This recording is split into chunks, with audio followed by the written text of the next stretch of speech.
9 जून 2024 भारत के लिए एक ऐतिहासिक दिन, जिधर हमारे प्रधानमंत्री श्री नरेंद्र मोदी जी भारत के लिए तीसरी बार शपथ लेने जा रहे हैं।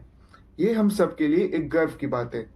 इसलिए नहीं कि मोदी जी वापस आए हैं, बल्कि इसलिए कि एक डिजर्विंग लीडर रहा है, बल्कि इसलिए कि भारत की डेमोक्रेसी की जीत हुई है, बल्कि इसलिए कि एक पॉलिटिशियन की नहीं, भारत के देशवासियों की जीत हुई है।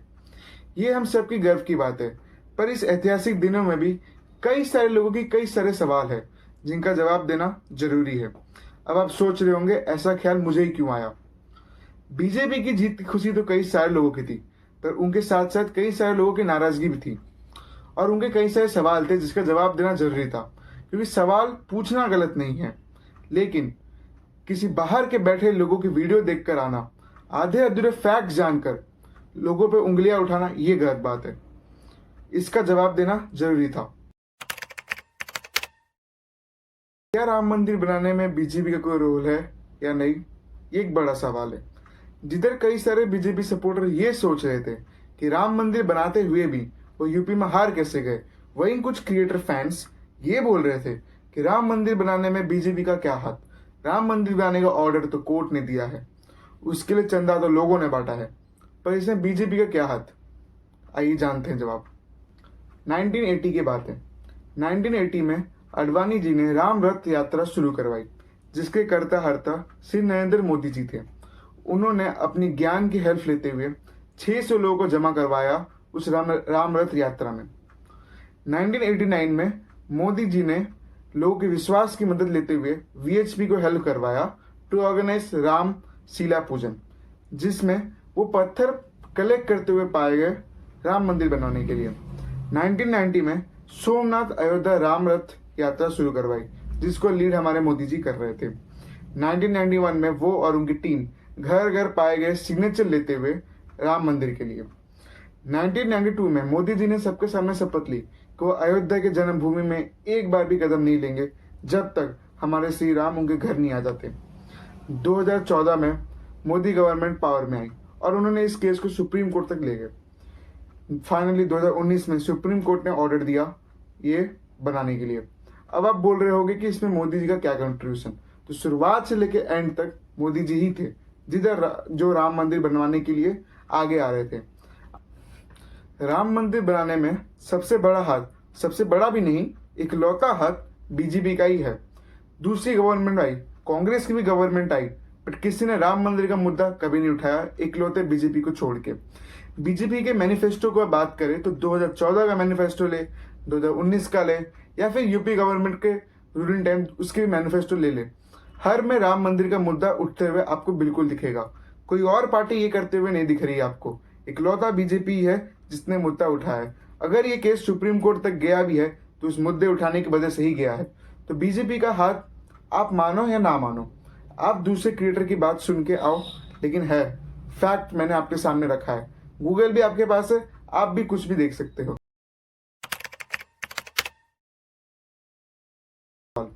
कि बीजेपी के अंदर बहुत सारे स्कैम हुए हैं, डेवलपमेंट नहीं। चलिए इस बारे में जानते हैं। चाणक्य ने एक बात कही थी कि जिस देश की प्रजा अगर विकास के लिए तैयार ना हो और उस देश का राजा विकास करना चाहता हो, तो उस देश की प्रजा ही उस देश के राजा की शत्रु होती है। और ये बात सही भी हो रहा है। आप किसी बाहर के बैठे क्रिएटर की वीडियो देख के आकर स्कैम गिनवाते हैं। चलिए मैं भी आपको कुछ स्कैम गिनवाता हूँ। Coal scam 2012, 2G spectrum scam 2008, VIP chopper scam 2012, commonwealth scam 2010, cash पर vote scam 2011, oil scam 1972, election fraud 1975 और भी कई सारे स्कैम। मैंने भी स्कैम गिनवाए, बस फर्क ये थे कि ये स्कैम कांग्रेस के अंडर के हैं। चलिए कुछ स्कैम में बीजेपी के अंडर भी गिनवाता हूं आपको। 3 करोड़ से ज्यादा महिलाओं को पैसे देना, 3.1 करोड़ से ज्यादा सुकन्या अकाउंट खोलना, 9.6 करोड़ से भी ज्यादा स्मोक फ्री किचन पहुंचाना, 11 करोड़ से ज्यादा PM किसान बेनिफिशियरी देना, 7 new IIT, 7 new AIIMS, 340 university, 24.2 कोविड-19 वैक्सीन। इंडिया लार्जेस्ट है कोविड-19 वैक्सीन प्रोवाइड करने में। इंडिया टॉप में आता है डिजिटल पेमेंट में। इंडिया की एक्सपोर्ट $776 बिलियन तक पहुंच चुकी है। 50+ वंदे भारत, इसरो के कई सारे प्रोजेक्ट्स और भी कई सारी चीजें, जैसे 2 लाख किलोमीटर से ज्यादा नेशनल हाईवे, चंद्रयान 3 और भी कई सारे। मैंने आपको इतने सारे प्लस पॉइंट्स गिनवाए बीजेपी के अंडर। आप ये सोच रहे हो कि मैंने स्कैम के बारे में क्यों नहीं बताया। आपको तो स्कैम के बारे में बाहर के बहुत सारे क्रिएटर बता चुके होंगे, पर आपको स्कैम के बारे में जानना क्यों है? आपकी गलती नहीं है, बताता हूँ। ह्यूमन साइकोलॉजी है कि लोगों को दूसरी की गलतियां जानने में ज्यादा मजा आता है। इसी का फायदा वो क्रिएटर्स उठाते हैं। उनको चाहिए व्यूज, उनको आपके देश के डेवलपमेंट से कोई मतलब नहीं है। उन्होंने तो वोट तक भी नहीं दिया होगा, उनको व्यूज से मतलब है। और वो जानते हैं कि व्यूज प्लस पॉइंट बताने में नहीं, व्यूज स्कैम बताने में है। अगर किसी पार्टी की 1-2 स्कैम है तो उस पार्टी के 10-15 प्लस पॉइंट्स भी है, पर 10-15 प्लस पॉइंट में किसी की ध्यान नहीं जाने वाला, जाएगा तो स्कैम में। और उस स्कैम को दिखा के ही लोग व्यूज कमाने वाले हैं, और वो वही कर रहे हैं। बचपन में मोरल साइंस की बुक आप सबने पढ़ी होगी। उसमें एक चीज बताया था कि एक खाली कागज लेते थे और उसमें एक डॉट कर देते थे और बच्चों से पूछते थे कि क्या है, इसमें आपको क्या दिख रहा है। लोग बोलते थे कि काला डॉट दिख रहा है, पेंसिल से वो एक डॉट दिख रहा है। फिर वो क्या, उसके आंसर क्या थी कि डॉट के अलावा एक सफेद कागज भी है। अगर बच्चे और बचपन में हमको चीज सिखाया गया तो हम अभी क्यों भूल जा रहे हैं? हम सिर्फ स्कैम के अंडर क्यों फोकस कर रहे हैं, क्यों नहीं डेवलपमेंट के अंडर? तीसरा बड़ा सवाल, क्या मोदी जी एक डिक्टेटर है? कुछ यूट्यूब क्रिएटर और उनके फैंस मोदी जी को हिटलर से कंपेयर कर रहे हैं, वो भी इसलिए कि उनका मानना है कि मोदी जी के under free and fair election हुई ही नहीं है। ऑपोजिशन पार्टी के बैंक अकाउंट को जानबूझ के फ्रीज किया जा रहा है। ऑपोजिशन पॉलिटिकल पार्टी के लीडर्स को जानबूझ के कोई भी स्कैम के थ्रू उनको जेल में डाला जा रहा है। तो उनका मानना है कि एक डिक्टेटर ही ऐसा कर सकता है। चलिए मैं बताता हूँ डिक्टेटर करता क्या है। 1975 में कांग्रेस के लीडर इंदिरा गांधी जी ने इमरजेंसी डिक्लेयर की थी, जो 1975 से 1977 तक चली थी, जिधर 1 लाख से भी ज्यादा ऑपोजिशन पार्टीज के मेंबर और लीडर्स को जेल में डाला गया था।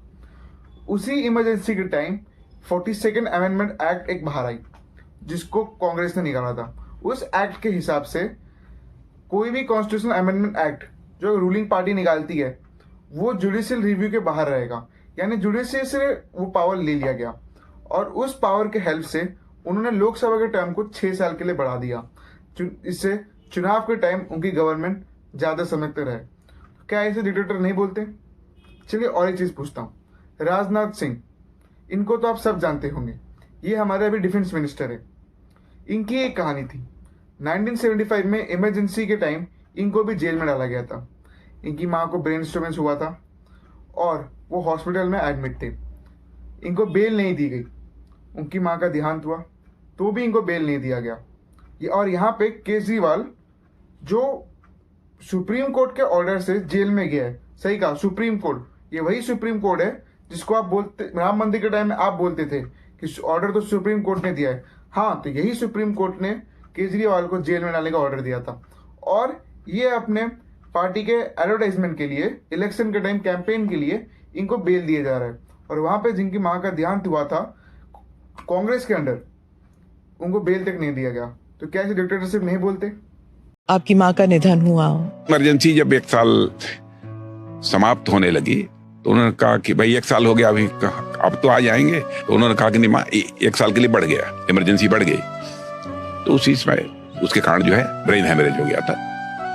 तो 27 दिन हॉस्पिटल में रही, डेथ हो गई। लेकिन मैं आ नहीं सका उसमें, मेरी रिहाई नहीं हुई, मुझे पेरोल भी नहीं दिया गया। क्रियाकर्म के लिए आपको बिल्कुल पेरोल नहीं दिया गया। पहले अपना बाल वगैरह जो भी सिर का बनवाना था सब जेल में ही बनवाया था। क्रियाकर्म के लिए भी आपको नहीं भेजा?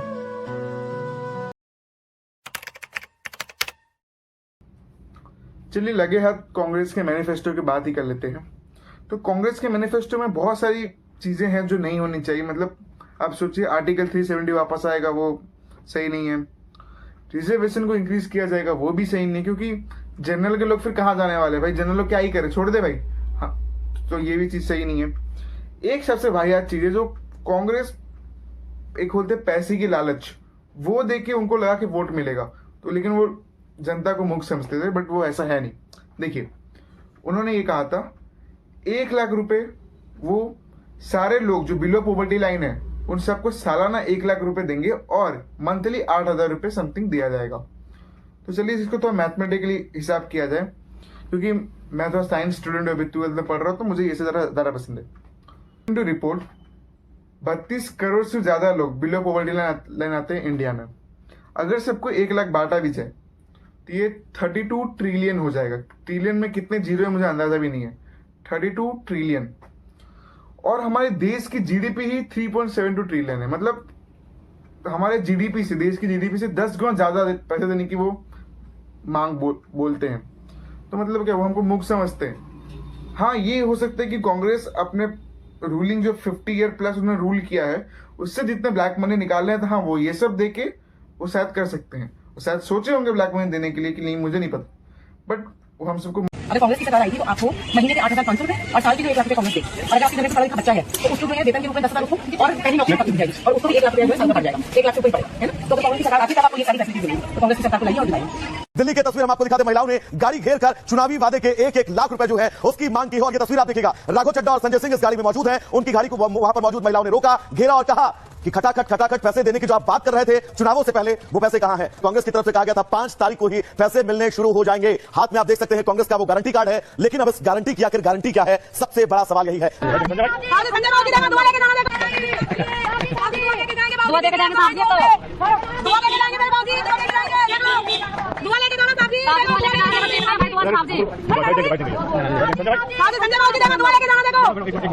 कांग्रेस का और एक दावा होता है जो उनके हर साल के मैनिफेस्टो में आता है कि वो एम्प्लॉयमेंट को बढ़ाएंगे। उनके हिसाब से बीजेपी के अंडर एम्प्लॉयमेंट हुई ही नहीं है। सही बात है, जो ये वीडियो देख रहे हैं, जो उन कुछ क्रिएटर्स के वीडियो देख रहे थे, उन सबके एम्प्लॉयमेंट हुई ही नहीं, क्योंकि उनको एम्प्लॉयमेंट से मतलब ही नहीं है। वो फ्री बैठे हैं, वो बेरोजगार है, इसलिए आपका वीडियो देख रहे हैं। लेकिन उनके कांग्रेस के हिसाब से और उनके कुछ क्रिएटर के हिसाब से कि बीजेपी के अंडर एम्प्लॉयमेंट हुई नहीं है। 300 से भी ज्यादा स्टार्टअप्स खोले गए हैं बीजेपी के अंडर, और उसमें कितने जॉब्स मिलते हैं आप खुद सोच लो। चलिए ये छोड़िए, कांग्रेस जो हर साल ये बोलता है, कभी उनसे पूछा नहीं गया कि वो एम्प्लॉयमेंट लाएंगे कहां से, वो एम्प्लॉयमेंट देंगे कहां से वाले हैं। गवर्नमेंट जॉब तो वही जो अभी है वो हर साल वही रहने वाले हैं। उसके गवर्नमेंट जॉब का वेट करें तो जी हाँ, आपको वेट करना पड़ेगा। और वही लोग बेरोजगार बैठे हैं जो गवर्नमेंट जॉब चाहते हैं, क्योंकि वो मेहनत उस हिसाब से होगी तो आपको गवर्नमेंट जॉब मिलने वाला है। कांग्रेस ने दावा किया है कि वो एम्प्लॉयमेंट लाएंगे। कैसे लाएंगे? कभी ये सवाल पूछा है? गवर्नमेंट जॉब तो वही रहेंगे, वैकेंसी वही रहने वाला है। वो क्या देश बढ़ा देने वाले हैं? वो क्या पाकिस्तान इधर छीन लेंगे, चाइना इधर से ला देंगे, देश बड़ा कर देंगे और भी कई सारे सेक्टर वेक्टर खोल देंगे? ऐसा कुछ नहीं। जॉब्स आएंगे स्टार्टअप खोलने से। स्टार्टअप के लिए एक करेक्ट वे बीजेपी के अंडर आया है। कांग्रेस इतने सालों से थी, उन्होंने तो कुछ नहीं किया। स्टार्टअप से ही आने वाले हैं एम्प्लॉयमेंट, ये हम सब जानते हैं। गवर्नमेंट एम्प्लॉयमेंट आपको नहीं मिलने वाला जब तक आप मेहनत नहीं करते। लेकिन ये सवाल उनको पूछना जरूरी था। स्टार्टअप के अंडर हम मोबाइल मैन्युफैक्चर में सेकंड आ चुके हैं, स्टार्टअप में हम वर्ल्ड में थर्ड आ चुके हैं। एम्प्लॉयमेंट आपको यहीं निकलने वाली है, और बीजेपी यही चाहता है कि एम्प्लॉयमेंट यहीं से निकले, और यहीं से निकलेगी। कांग्रेस पूछती है एम्प्लॉयमेंट देगी, वो कहां से देगी मुझे आप बताओ। क्या वो बोल रहे कि वो मोबाइल मैन्युफैक्चर को फर्स्ट लेके आएंगे? क्या वो बोले स्टार्टअप में इंडिया का फर्स्ट लेके आएंगे?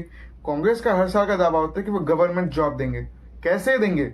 वैकेंसी तो वही है जितनी अभी थी, पहले भी थी, अभी भी रहेगी, आगे भी उतनी रहेगी, बनने वाली नहीं है। गवर्नमेंट वैकेंसी उतनी रहेगी। आप बिना कुछ लाए आपको गवर्नमेंट जॉब तो मिलने वाला है नहीं। आपको जॉब मिलेगा स्टार्टअप से, मोबाइल मैन्युफैक्चरिंग जो लीड हो रही है, डेवलपमेंट हो रही है उससे, तो वो तो हो ही रही है बीजेपी के अंडर, बहुत ज्यादा हो रही है कांग्रेस के मुताबिक। वो ग्राफ आप खुद देख सकते हो।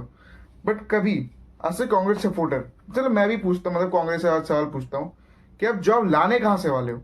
जैसे मुझे आप बताया इसके पहले कि वो 10 गुना पैसा आप जो देने वाले थे कहां से लाने वाले थे, वैसे ही ये जॉब कहां से लेके आने वाले। लास्ट और सबसे बड़ा सवाल कि गलती किसकी है? देखो, ना ही गलती उन पॉलिटिशियन की है, क्योंकि वो तो अपना काम कर रहे हैं। वो तक नहीं लड़ रहे जिनके उनके फैंस लड़ रहे हैं। आप खुद देखो ना, वो लोग आपस में लड़ रहे हैं, बट उनके फैंस हम सब लड़ रहे हैं। ना ही उन कुछ क्रिएटर्स की है, क्योंकि उनको मतलब है व्यूज से। सी, ह्यूमन साइकोलॉजी से ये बात बोलते हैं कि लोग गलतियां देखने में और लोगों को ज्यादा मजा आता है। उनको व्यूज से मतलब है। वो जानते हैं कि अभी रूलिंग पार्टी बीजेपी है, सबसे ज्यादा मेजोरिटी ऑफ वोट्स बीजेपी के पास है। तो उनके गलतियां जितने सारे हैं प्लस पॉइंट को पीछे करके गलतियां सामने लेके आएंगे तो उनको व्यूज ज्यादा मिलने वाले हैं। गलती उनकी भी नहीं है क्योंकि उनको व्यूज कमाने हैं, उनको भी तो अपने घर चलाना है, तो उनको व्यूज कमाने हैं। गलती हमारी है जो हम अंधा होके उनकी बात सुन रहे हैं। मेरे पास ये जितने भी, ना ही मेरे पास कुछ उन क्रिएटर की तरह रिसर्च टीम थी, ना ही मेरे पास स्क्रिप्ट राइटिंग टीम है, ना ही मेरे पास अच्छा ढंग का कैमरा है, आप खुद देखो, ना ही मेरे पास एडिटिंग टीम है, ना ही मेरे पास टाइम है, कुछ नहीं, ना ही मेरे पास मैनिपुलेशन स्किल है, कुछ नहीं है। मैं ये फैक्ट खुद निकाल के दे रहा हूं आपको। अगर जैसे मैं निकाल सकता हूं तो ये फैक्ट आप भी निकाल सकते हो। आप उन पॉलिटिशियन की बात भी सुनो, आप उन क्रिएटर की बात भी सुनो, लेकिन करना आपको अपनी मन की है। आप और मैं, हम दोनों लड़ रहे हैं उन क्रिएटर की बात सुन के, कुछ उन पॉलिटिशियन की बात सुन के। लेकिन हम सब ये सवाल जो आपस में कर रहे हैं उनसे क्यों नहीं करते? ये सवाल जो पूछे गए थे, जो कांग्रेस को फैंस थे, जो सवाल पूछे गए थे, सही सवाल थे, बिल्कुल सही सवाल थे, लेकिन ये सवाल मुझसे क्यों पूछे जा रहे हैं? क्योंकि मैं सपोर्ट करता हूं। आपके पास आपकी बात नहीं पहुंचेगी वहां तक। ये सवाल उन पॉलिटिशियन से पूछना चाहिए। वो क्रिएटर्स हमको वीडियो दिखा रहे थे, वो कुछ क्रिएटर इतने सारे प्रॉब्लम लिखा रहे कि ये प्रॉब्लम है इस पार्टी में, वो प्रॉब्लम इस पार्टी में, सोल्यूशन क्या है उसका? वोट ना देना, ये सोल्यूशन है? उनकी तरह वोट ना दे, ये क्या सोल्यूशन है? इस पार्टी में प्रॉब्लम है तो उस पार्टी में भी प्रॉब्लम है, उसके में प्लस पॉइंट है, इधर भी प्लस पॉइंट है। गलती हमारी है कि हम अंधाधुन या तो उस पॉलिटिशियन की बात या फिर उन क्रिएटर की बात सुन रहे हैं और आपस में लड़ रहे हैं। उनके हिसाब से वोट नहीं देना हमको। मैंने ये रिसर्च जैसे निकाला है, मैंने भी गूगल से ही निकाला है। गूगल मेरा भी है, आपका भी, उनका भी है, वो लोग भी इनफैक्ट ये आर्टिकल सब गूगल से ही निकाल रहे थे। हमारे पास ना की बड़ी टीम है जो रिसर्च निकाल सके। मैं 12th में पढ़ा हुआ बच्चा हूँ। मैंने यूट्यूब चैनल खोला था, मेरे आई थिंक ये सेकंड वीडियो हो गया। मैंने इस चीज के लिए खोला भी नहीं था, मैं तो नॉर्मल रोस्टिंग वीडियो के लिए खोला था। बट ये सब करना जरूरी है, मुझे बताना मुझे लगा कि जरूरी है, तो मैं बता रहा हूँ आपको। गूगल आपके पास भी है, मेरे पास भी है, उनके पास भी है। उन्होंने भी गूगल से फैक्ट निकाला, चाहो तो आप भी निकाल सकते हो। पॉलिटिशियन की बात नहीं मत सुनो, उनकी बात भी मत सुनो। वोटिंग तो खत्म हो चुका है, ठीक है, अब लड़के फायदा नहीं है, अभी भी लड़के कुछ फायदा नहीं, क्योंकि उनका काम हो गया। उन क्रिएटर ने वीडियो निकाल ली, उनको व्यूज मिल गए, बात खत्म। पॉलिटिशियन को जितना लड़ना था वो लड़ चुके, ये इनको प्लस पॉइंट, ये माइनस पॉइंट वगैरह वगैरह जिसको जो बोलना था बोल चुकी, एक गवर्नमेंट आ चुकी है। हमारे पास अभी क्या, आप वोट दे चुके हो, मैं ऑब्वियसली वोट नहीं दे, बट आप दे चुके हो, मैं भी दूंगा तो दूंगा। वो क्रिएटर तो वोट छोड़ो, आपने भी वोट दे दिया, रिजल्ट्स आउट है, लीडर हमारे सामने है।